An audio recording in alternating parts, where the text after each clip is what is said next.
अगले प्रतिभागी पूर्वी चंपारण जिले से राजन कुमार शर्मा अपना वक्तव्य रखेंगे एवं पश्चिम चंपारण जिले से मनमोहन कुमार तैयारी में रहेंगे। हम अपनी जान के दुश्मन को अपनी जान कहते हैं। हम अपनी जान के दुश्मन को अपनी जान कहते हैं। मोहब्बत की इसी मिट्टी को हिंदुस्तान कहते हैं। सभा में उपस्थित तमाम अतिथिगण, माननीय अध्यक्ष महोदय और मेरे युवा साथियों को बापू की कर्म भूमि चंपारण से सादर प्रणाम। आज के मेरे वक्तव्य का विषय है भारतीय संविधान के 75 वर्ष, कर्तव्य, अधिकार और प्रगति। भारतीय संविधान के लागू हुए 75 वर्ष हो चुके हैं और इन 75 वर्षों में हमारे देश ने सफलता की सीढ़ियों को चढ़ा है। चंद्रयान 3 की सफलता और G20 की सफल आयोजन के बाद हमारे देश का एक नया पहचान पूरे विश्व में बना है। इसके साथ ही डिजिटल पेमेंट्स, UPI और नेट बैंकिंग के मामले में हमारा देश विश्व के सर्वश्रेष्ठ देशों में से एक है। और इन सारे सफलताओं का श्रेय अगर हम किसी एक चीज़ को दे सकते हैं तो वो है भारतीय संविधान।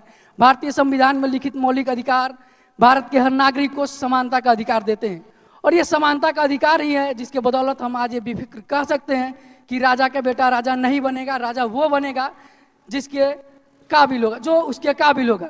लोग कहते हैं कि भगवान के नज़र में सभी समान होते हैं, लेकिन भगवान का तो पता नहीं, हमारे संविधान के नज़र में सारे नागरिक एक समान हैं। हमारे संविधान में शिक्षा का अधिकार दिया गया है और इस शिक्षा के अधिकार ने समाज के हर वर्ग को शिक्षा से जोड़े रखा है। इन सारे चीज़ों ने हमारे देश के विकास में एक अहम भूमिका निभाई है। इसके साथ ही शोषण के विरुद्ध अधिकार हमारे देश के नागरिकों को यह अधिकार देता है कि वो अपने अधिकारों की रक्षा स्वयं कर सकते हैं।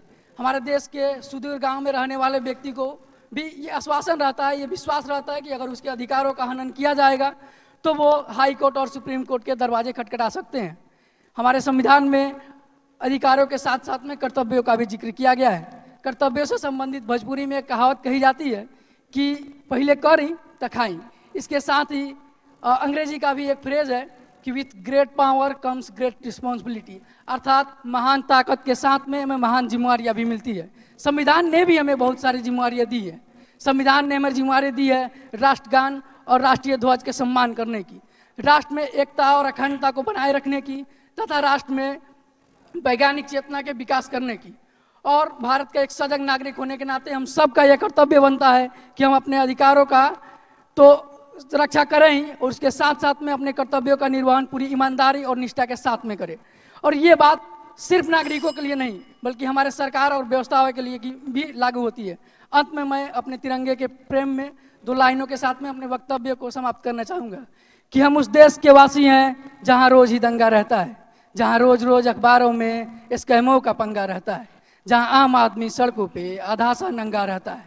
इस हाल में भी, इस दौर में भी हर दिल में तिरंगा रहता है।